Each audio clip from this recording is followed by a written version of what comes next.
مرة تانية مستمعينا بنرجع مع حضراتكم وبنكمل حلقتنا من بالعربي، وبنرحب مرة تانية بالمطربة اللي منورانا النهاردة شاهيناز. احنا سعداء قد ايه بوجودك معانا، ومر تقريبا حوالي ساعة ولسه في كلام كتير ولسه في مواضيع كتير عايزين نفتحها معاكي.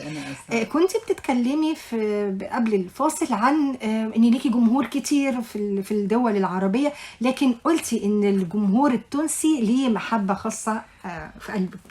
وهقول لك ليه. لانه انا مؤخرا الفتره اللي فاتت سبحان الله لقيت كذا حد بيبعت لي: انت مش هتيجي لنا تونس، انت مش هتعملي لنا حفلات في تونس، احنا عايزين نسمع صوتك بحاجه باللهجه التونسيه. وبرضو سبحان الله لقيت الصديق العزيز الأستاذ عبد الكريم اللواتي الفنان، هو طبعا شاعر وملحن وممثل، مثل قبل كده، فيعني هو يعني فنان شامل أقدر أقول. فالحقيقة تم التواصل ما بيننا ولقيته مرحب جدا جدا بفكرة ان احنا نتعاون مع بعض في أعمال أنا أغنيها باللهجة التونسية. طب انت كنت جربتي قبل كده انك تغني باللهجة التونسية؟ بصي، جربت الاغاني اللي هي الفولكلوريه، تعتبر فولكلوريه تونسيه. طب ينفع نسمع حته صغيره نشوف كده نحكم احنا كمان؟ ممكن. جرية حمودة يا جري دبار عليا يما، يا جري دبار عليا يما، ناس تبات رقودة على شرقودة، وانا نوم حرام عليا يما، وانا نوم حرام عليا. ايه ده؟ دي حته لا ده تونسي يعني. الاغنيه دي اصلها عريقه جدا، ويعني كل لا بس انت يعني متقنه اللهجه كويس جدا، محدش يقدر يفرقك عن اي مطربه. الحمد لله والله. دي حاجه كويسه. يمكن دي موهبه برضو، عشان انا بسمع كتير، انا بسمع تونسي كتير. يمكن انا سمعت مطربين توانسه كتير، وكنت بحب احضر الحفلات اللي كان بيجي الفنان لطفي بوشناق يغني في دار الاوبرا طبعا. كنت بحضر له الحفلات بتاعته، فانا بحبه يعني، انا بحب لهجتهم وبحب الاغاني بتاعتهم الحقيقه. وكنت مبسوطه جدا جدا لما تم التواصل بيني وبين الفنان الرائع عبد الكريم اللواتي، وقررنا ان احنا نتعاون مع بعض في شغل ان شاء الله قادم. وعايزه اقول لك هيبقى فيه مفاجآت كتير، عايزين يعني اي اخبار حصريه.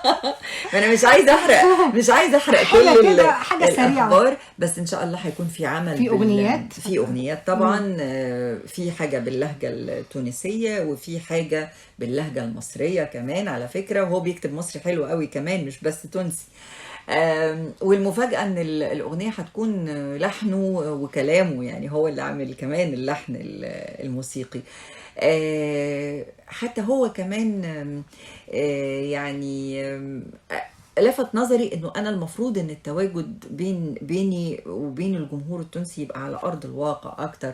فان شاء الله بنرتب برضو لزياره قادمه في تونس. انا متشوقه جدا لمقابله الجمهور في تونس والشعب التونسي العظيم، لاني بحس ان هم عندهم كده حاجات جميله قوي، عارفه اجتماعيا هم شعب جميل قوي، ودودين، تقديرهم للمراه رائع طبعا. انا بقدر جدا تقديرهم للمراه، نظرتهم للمراه الحقيقه.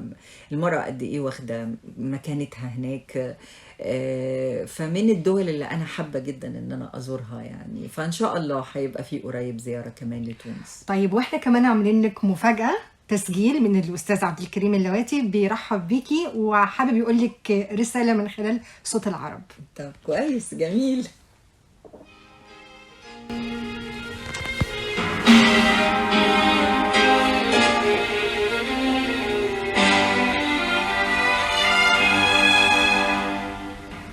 مساء الفل والياسمين من تونس الخضراء إلى جميع الساهرين معكم في الاستوديو وعبر ذبذبات صوت العرب. أنا سعيد بمشاركتي معكم في هذه السهرة في راديو له مكانة كبيرة في قلبي، إنه راديو صوت العرب الذي يستضيف هذه الليلة الصوت الدافئ والرقيق وصاحبة الحضور الأنيق الرائعة شاهيناز.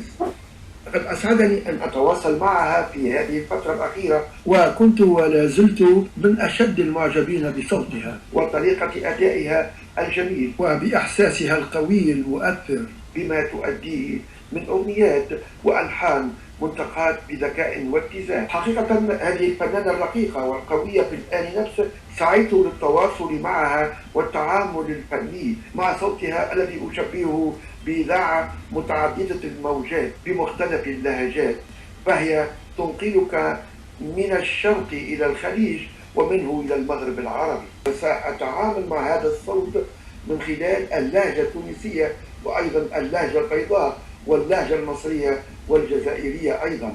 فلدينا إلى حد الآن 3 أغنيات من كلماتي وألحاني، واحدة عن تونس وهي عاشقة تونس، وأخرى ترفيهية شبابية، والثالثة ثنائية دويتو مع المطرب الجزائري الشاب عبد النور حسن، وربنا يوفقنا فيما فيه خير للأغنية العربية. وقبل أن أودعكم أرغب في أن أهديكم هذه الأغنية الثنائية التي جمعت فيها صوتين من أحلى الأصوات التونسية الشابة مروة وأسامة، وكنت قد لحنتها في موسيقى الراي. يا شباب الوطن، دمتم بخير وليلتكم سعيدة.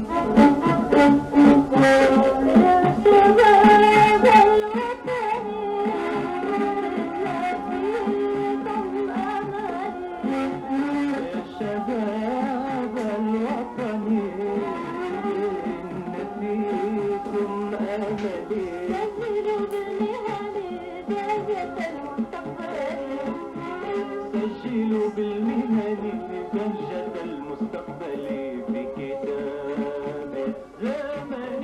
يا شباب يا شباب يا شباب يا شباب يا شباب يا شباب